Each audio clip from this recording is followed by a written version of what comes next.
Sean bienvenidos una vez más a este su espacio, su canal expositivo con Tulio Reyes Miranda. En esta ocasión, continuando con la Parashat Tashavua, o la Parashat de la semana, que lleva por título la Parashat Tatzriah. Esta Parashat corresponde en el Sefer Vayikra, un libro de Levíticos, los capítulos 12 al 13. Básicamente es una Parashat bastante corta y solamente abordaremos estos capítulos. Pero como es de costumbre, este servidor solamente abordará una pequeña sección. Y antes vamos entonces a realizar la correspondiente bendición diciendo: Barú atah Adonai Eloheinu melech haolam, asher kedishanu mevispotam betzivanu al dibre Torah. Amén. Esto quiere decir: bendito eres tú, Señor Dios nuestro, Rey del universo, que nos santificas con tus preceptos y nos has encargado el estudio de la Torah. Muy bien, vamos entonces a avanzar en esta sección con el capítulo 12, verso 2 al 4. Y aquí es donde quiero sencillamente centrarme cuando el pasuk dice en hebreo, dice, Daver el Bene Israel, habla a los hijos de Israel. Obviamente esta sección inicia en el pasuk número 1 con un dibur, ¿ok? Con un dibur que siempre inicia o se introduce con esta oración. Vaidaber Hashem el Moshe Lemor, ¿ok? Y habló el Eterno a Moisés diciendo, eso es lo que dice el pasuk número 1 del capítulo 12, con un dibur, que es una sección. Y por ende, continúa en el pasuk 2 lo que estamos viendo aquí en pantalla. Daber el Bene Israel Lemor. Habla a los hijos de Israel para decir, dice, Isha ki tatzriah, y aquí el nombre de la parasha, ¿ok? Isha ki tatzriah, beyalda sahar. Esto traduce, Isha no tiene artículo definitivo, por lo tanto se infiere aquí un artículo, perdón, no tiene artículo definido, por lo tanto se infiere que este sustantivo femenino singular debe llevar un artículo a la hora de traducir, un artículo indefinido. Por lo tanto, esto sería una mujer. Dice que Tatzriah. ¿Cómo traducimos esto? Me basé en la Septuaginta, en la versión de los setentas, la versión griega de la Torá, y utiliza este verbo, semillare. ¿Por qué? Porque esta palabra tatzriah, y de hecho digamos, tanto en el discurso como en la narrativa bíblica hebrea, se pone atención o se enfatiza no tanto el sujeto, sino la acción, ¿ok? En la literatura hebrea, en el documento bíblico hebreo, la Biblia hebrea, lo más importante en la oración, en el discurso, en la narrativa, son los verbos. Entonces, este verbo tiene como radical, como raíz, la zayin, la resh y la ayin. Y esto es el radical para zerah, que significa semilla, simiente.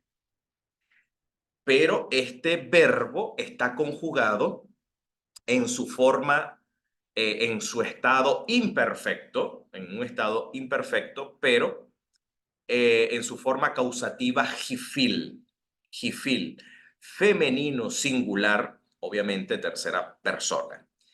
Y como es un jifil, es un causativo, por eso se traduce cuando una mujer semillare, ¿ok? Es decir, concibe, engendra una semilla.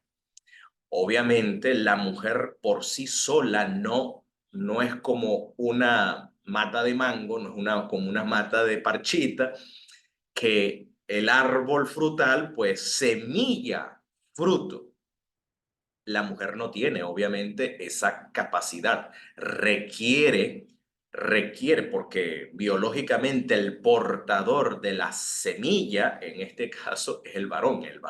Entonces se requiere la unión de un varón con este caso, como la mujer como receptora, para que ésta pueda fecundar y, por así decirlo, concebir y parir hijos. Pero es curioso que aquí el hebreo eh, eh, se le adjudica, según la forma verbal, como jifil, es la mujer la que semilla. ¿Ok? Por eso dice, una mujer que semillare, y luego dice, y pariere, yaldad, y pariere varón, o dé a luz varón, pariere varón, sahar es la palabra para varón, macho literalmente, pero obviamente para género humano utilizamos el género varón o masculino, pariere masculino. Entonces dice, estará sucia o impura, tamé, ¿ok? 7 días, un periodo de 7 días, según los días de la nida de su menstruo o la separación de su menstruo. Dice, sucia será, impura será. Esto es, mira, quiero que tomen en cuenta que esta clasificación de puros e impuros, de tajor y también esto es en el contexto del santuario. Mientras el santuario estuvo en sus servicios, estuvo vigente, existía esta clasificación, ¿ok? O se legisla según esta clasificación o según esta categoría. Por lo tanto, ya vamos a explicar en qué sentido la mujer está tamé. Y de hecho, la palabra tamé, que se traduce como sucia o impura, también significa algo opaco, algo sin brillo. ¿Ok? Ahora, dice, y el día octavo circuncidará la carne del prepucio de él, en este caso del varón. Y luego dice, y 33 días sentarás en su sangre impura y por lo tanto toda cosa sagrada no tocará. Esto tiene que ver con el Mishkan, con el santuario. Y en el santuario, y aquí por eso se le declara, durante este periodo de tiempo, se le declara tamé, es decir, se le declara sucia, por lo tanto no podrá tocar cosa sagrada, no podrá llevar una ofrenda, un holocausto, no podrá presentar una minjá, una oblación, no puede acercarse al santuario. Por eso dice, y en el santuario no entrará hasta que se cumplan los días de su purificación. En este caso, la mujer cuando pare varón, y fíjense la distinción que hace la Torah, cuando es varón, ahí ella guarda lo que se conoce como la cuarentena, porque en la cuarentena hay un proceso biológico en la mujer donde el útero involuciona a su estado normal y mientras ese útero vuelve a su estado normal, ella está en continuo flujo sanguíneo, sí, en el continuo derrame de la sangre, que hay un término médico específico para eso. Pero cuando ella semillare mujer, nekeva, que es la palabra hebrea, cuando semillare hembras, nekeva, entonces ya no se guarda la cuarentena, sino que los días se duplican.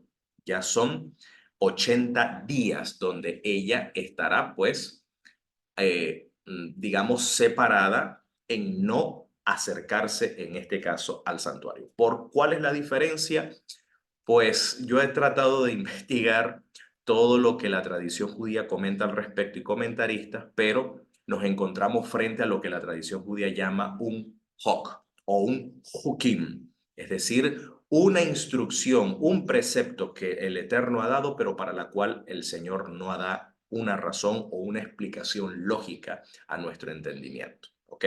Así que es difícil saber por qué el Señor hace esta distinción. Esto está reservado, esto se lo ha reservado el Eterno en dar detalles en esta situación. Sin embargo, se lleva a cabo el mandamiento porque es instrucción así del Eterno. Y luego dice, versos 6 al 8 de Levíticos 12.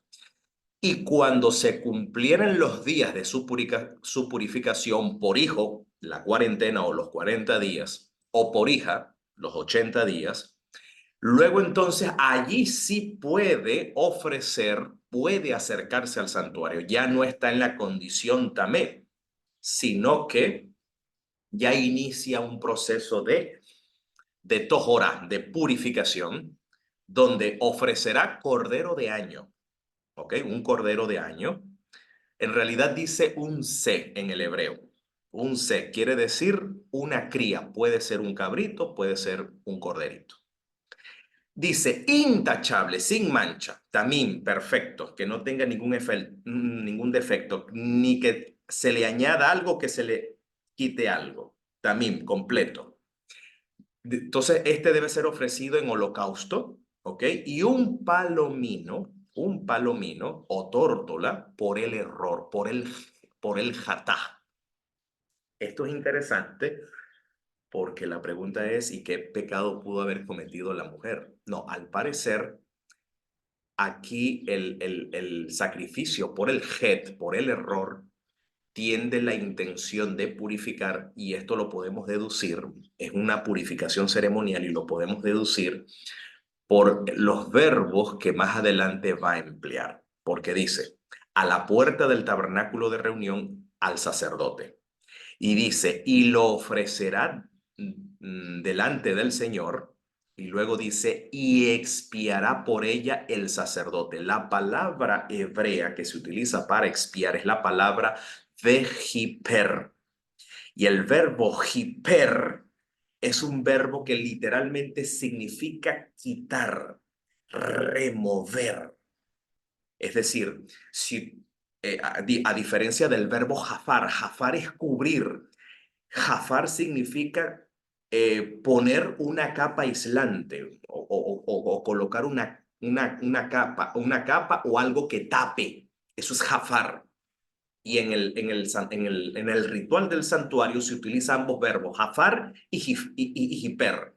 Jafar es tapar, cubrir, poner algo que tape. Pero hiper, el verbo significa más bien lo contrario, es quitar, remover. En este caso, cuando se remueve algo, en este caso sería la impureza ritual ceremonial, por ella, el sacerdote note, y la purificación del flujo de su sangre. Esta es la Torá, así dice la Torá, de la puérpera de varón o hembra, o de la parturienta, como se conoce. Es decir, este es el procedimiento que una parturienta debe seguir. No debe acercarse al santuario. En su sangre, en la purificación de su sangre, ella debe guardar la cuarentena en el caso de varón, o los 80 días, y luego entonces llevar a cabo un ceremonial de purificación. Por eso el verbo hiper significa remover, quitar, ¿ok? En este caso, la contaminación ceremonial. Y luego dice, pero si no hallare su mano lo bastante o lo suficiente para un para una cría, entonces tomará 2 tórtolas o 2 palominos, uno para Olá, como una ofrenda elevada al Eterno, para consagración, y otro por el error. ¿Ok? Que este que se ofrece por el error es lo que se efectúa el hiper, la remoción, o en este caso la purificación por ella el sacerdote, y luego dice, y se purificará. ¿Ok? Entonces no se trata de que la puérpera tuviese pecado, no, sino que eh, este sacrificio no se ofrece estrictamente porque haya ella quebrantado un mandamiento o haya cometido un pecado, como lo entendemos occidental, o haya cometido un error en los preceptos de Dios. No, sencillamente se utiliza en este caso un sacrificio por el por el error, para una purificación ceremonial. Esta es otra connotación de los sacrificios. Es decir, de allí podemos entonces entender que lo que dice Johanan, que el sacrificio, Johanan me refiero al apóstol, al discípulo, al talmid de Yeshua, en sus epístolas dice que la sangre de su hijo Yeshua nos limpia, ¿ok? Nos purifica de todo, en este caso de todo pecado. Es decir, que el sacrificio de Yeshua ejerce una función de purificación delante de Dios en este caso. o sea, el Hataj tiene esta función de no solamente cubrir al pecador para que éste no muera, sino también tiene la función de remover la impureza. De esto, en este caso, se trata. Ahora bien, pero cuando dice aquí la Torá, cuando una mujer semillare, entre líneas, esto es una profecía mesiánica, porque está hablando de la mujer que semillare, de acuerdo a lo que menciona la profecía de Génesis 3:15, donde se habla de una simiente de la mujer y que en la literatura apocalíptica de Johanán, en el capítulo 12, manifiesta de que esta mujer estaba encinta, pues estaba para dar a luz o estaba para parir un hijo varón. Entonces, ese hijo varón se le llama zera, se le llama semilla, se le llama simiente. Entonces, esta mujer al mismo tiempo, es una profecía del Mesías, porque eso es lo curioso, que esta mujer obviamente se semilla por sí misma. Por eso el verbo causativo jifil pareciera entender como que, bueno, biológicamente sabemos que las mujeres conciben en unión con un varón. Por sí sola, imposible. Pero vemos cómo esta profecía se cumple más exactamente, o esta descripción bíblica se cumple más exactamente con la madre del Señor, en este caso con Miriam, de acuerdo a la tradición o a lo que Lucas, en este caso el discípulo de Pablo o de Paulus o de Rab Shaul, en este caso nos comunica. Lucas en el capítulo 2, 21 al 23, habla precisamente del nacimiento. Fíjense la conexión de esta Parshat Tazria con el nacimiento de Yeshua. Dice, y cuando se cumplieron los 8 días para circuncidarle, ya cuando Miriam había parido a Yeshu, su primogénito, se cumplieron 8 días para circuncidarle. Noten que los padres de Yeshu cumplieron la Torá en circuncidar a Yeshu. Dice, también fue llamado su nombre Yeshu o Yeshua. En hebreo, Yeshu, según algunos estudios, digo así, no por irrespeto, sino porque, según, de acuerdo a estudios lingüísticos, los judíos de Galil, cuando hablaban de Yeshua, no terminaban pronunciando la ayim, sino quedaba como Yeshu, y por eso en griego, Jesús, ¿ok? Y aterriza en el castellano como Jesús, y eso hace sentido. Además, que en el arameo no existe la palabra Yeshua, dice Yeshu en arameo. Y por eso entonces, eh, de acuerdo a estudios académicos, hay esta posibilidad, ¿ok? De que generalmente su nombre común fuese Yeshu. En hebreo sin duda es Yeshua, pero no es común de que los judíos de origen de Galilea al norte de Judea usaran utilizaran la palabra completa Yeshua, sino que acostumbraban los judíos de Galilea a cortar, en este caso, la ayin, y decían Yeshu. Y de hecho, en arameo se dice así, Yeshu, ¿ok? Entonces, esto no es para causar polémica, ¿no? Sencillamente, ahí están las investigaciones, remítanse a estudios académicos serios, ¿ok? Entonces, también fue llamado su nombre. Esto es interesante porque Lucas nos relata que en el siglo I, los padres revelaban el nombre del hijo cuando éste era circuncidado al 8º día, no antes. Aunque el ángel Gabriel le había dado instrucción a Miriam de asignarle un nombre específico. Pero Miriam no revela el nombre sino hasta el 8º día, una vez que el Mesías nace. Miriam le asigna el nombre o revela el nombre al 8º día, porque Johanán pasó lo mismo, sí, en el mismo libro, en el mismo documento. el profeta o el Naví Johanán, el inmersor o el bautista, se le asignó su nombre. Johanán fue cuando era fue circuncidado al octavo día.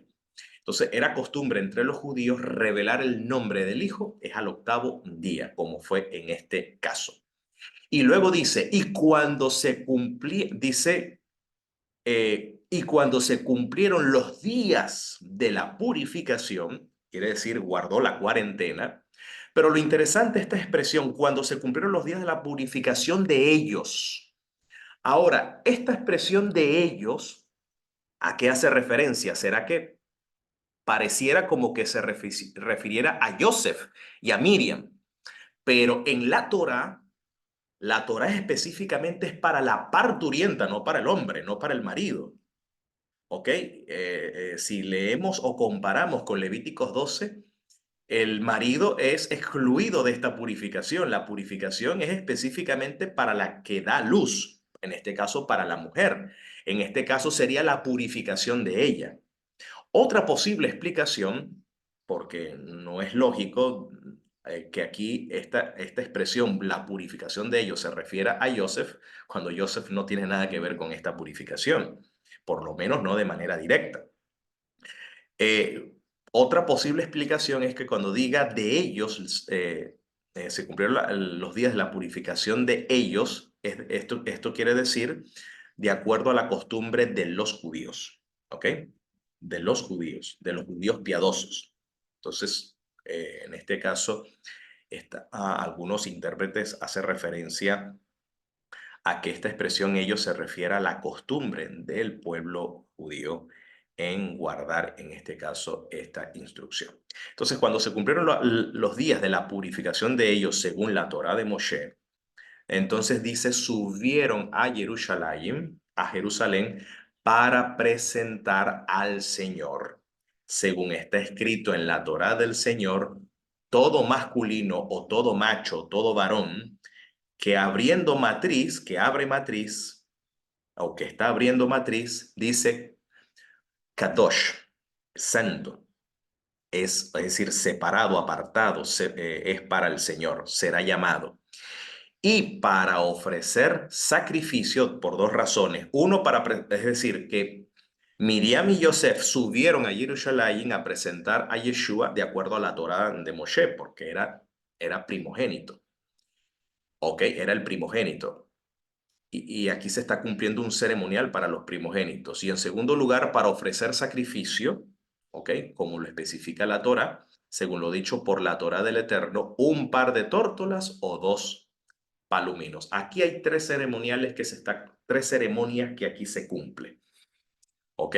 ¿Cuáles son esas tres ceremonias? Primero, y aquí encontramos los 5 deberes que un padre judío tiene como obligación para con su hijo delante del Eterno. Número 1, de acuerdo a la costumbre de un padre judío, lo primero que tiene que hacer con su hijo, si este es varón, debe circuncidarlo al octavo día.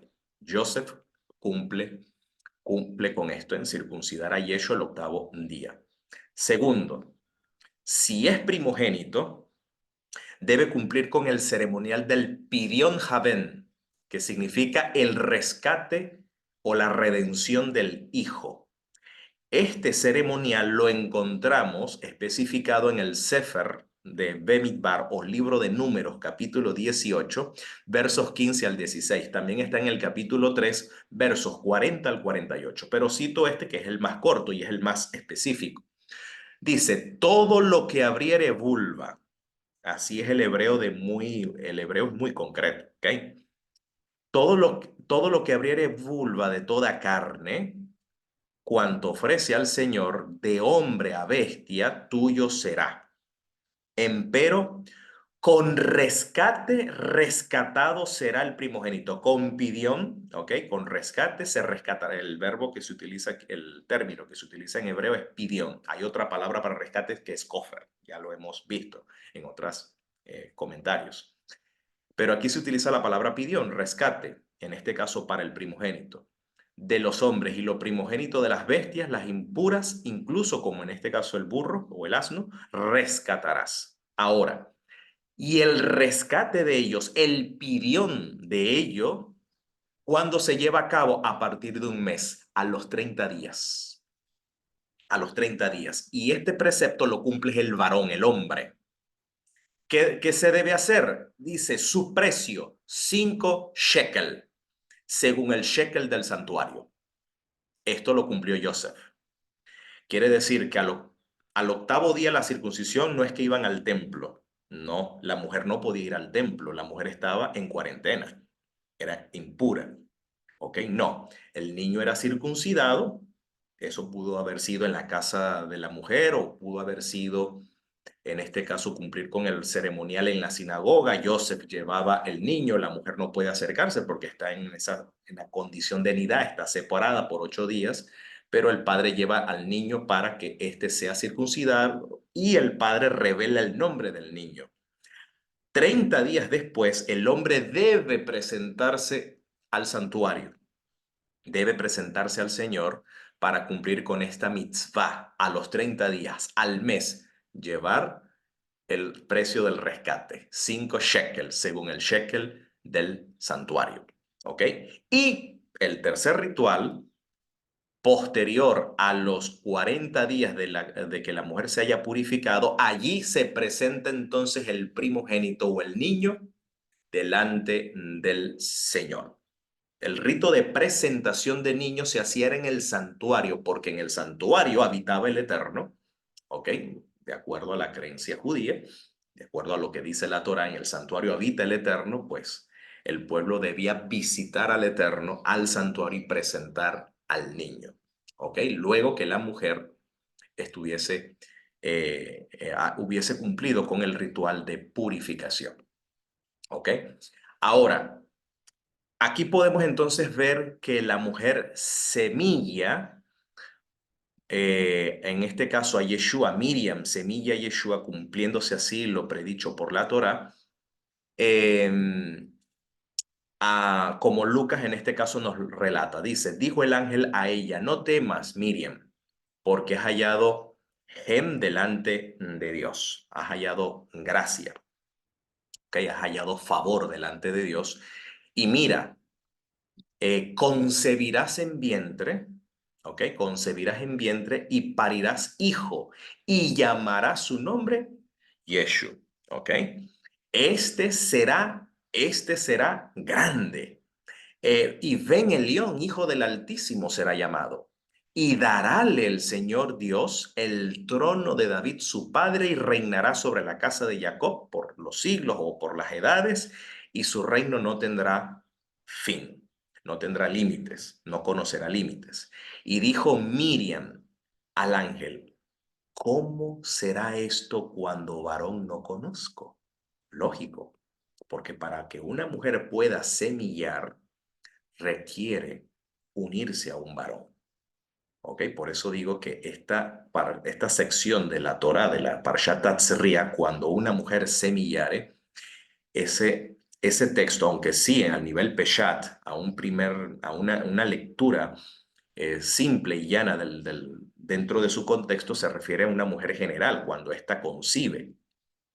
Pero en realidad, como el verbo está en su forma causativa, una mujer por sí sola no semilla, pero esto es una alusión a precisamente al Mesías, a la simiente de Elohim, a la semilla de Dios, que Dios pondría en ella, ¿ok?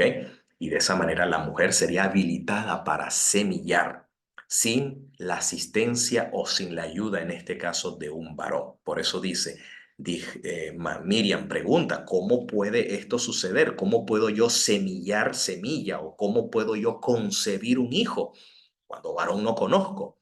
Respondiendo el ángel, dijo, Ruach HaKodesh, brisa de santidad, vendrá sobre ti. ¿Y a qué está haciendo referencia el ángel con brisa de santidad que vendrá sobre ti? Sencillamente que la Gevurá, el Yoná, el poder del Altísimo, te sombreará. Esto hace una alusión a Sukkot, es decir, a las nubes de gloria que sombreaba sobre todo el campamento hebreo. ¿Ok? Esto es alusión. Lo mismo con ella. No es que literalmente una nube se posaría, no, pero la figura viene de allí. ¿Ok? No es que literalmente sobre Miriam estaría una nube, una Shekinah, no, no, sino que sencillamente el poder del Altísimo las sería resguardada. Por eso dice, vendrá sobre ti y este poder te hará sombra, te sombreará, te cubrirá, te protegerá, te resguardará. Por esto también lo concebido santo será llamado, lo nacido es santo y será llamado Ben Elohim, será llamado hijo de Dios. Quiere decir que la Ruach HaKodesh, el poder del Altísimo, eh, que sombreaba sobre Miriam, facultó a Miriam para que ésta, sin la asistencia de un varón, pudiese semillar varón. ¿Ok? Y esto es lo que vemos aquí en el cumplimiento de lo que en este caso la Torá dice. Entonces, hasta ahora, Joseph, como un sadik, como un hombre piadoso, cumple con los 5 deberes, cumple con los primeros 3. Circuncidar en este caso, al hijo de Miriam, a Yeshua, lo cumple con el Pidyon Haben, con el ceremonial del Pidyon Haben, el rescate del primogénito a los 30 días. Luego lo presenta al Señor junto con Miriam, ya una vez efectuado el ritual de purificación, como indica la Torá, lo presenta al Señor. ¿Ok? Cuarto deber de un padre para un hijo es enseñarle, en este caso, un oficio. ¿Ok? Por eso a Yeshua se le llama Juyotecnon. Él es el hijo del tecnon. La palabra griega que aparece allí en realidad no es carpintero, no significa que no tenga que ver con la carpintería. La palabra en griego es tecnon y tecno se refiere a los oficios de un constructor, lo que realiza un constructor. Obviamente, en la época, un constructor tenía un conocimiento general de todos esos oficios que implique la construcción. Tenía que saber de carpintería, tenía que saber de herrería, o sea, un conocimiento más integral del oficio. De esa palabra, precisamente del tecno, viene la palabra arquitecno, que es el maestro jefe de obras. De allí aterriza en el castellano como arquitecto, ¿ok? Deriva en este caso de allí. Pero Joseph era ese oficio como constructor en realidad. Entonces Yeshua realizaba ese oficio. La palabra tecno no es una palabra específica para carpintería, sino que es un término general para todos los oficios que tengan que ver con la construcción, incluso para los que trabajan en la horticultura. Por eso vemos las parábolas del maestro Juan, muy familiarizado estaba con el mundo agrícola. Y más en la zona de Galilea, pues la gran mayoría de los judíos se dedicaban al oficio, todos aquellos que tenían su pequeña, digamos, su casa, por lo general tenían su pequeña parcela para cultivar su propia comida. Así que Yeshua, lo más probable, ¿ok? Realizaba todos esos oficios, los oficios que su padre hacía, el oficio de un tecno. Y quinto, buscarle esposa. En este caso, Joseph no pudo buscarle esposa para Yeshua, pero el Padre Celestial sí cumplió con esa obligación de buscarle una esposa para Yeshua, que en este caso es la comunidad de los creyentes, lo que se conoce como la Cajal, la congregación o la asamblea de los que creemos en él.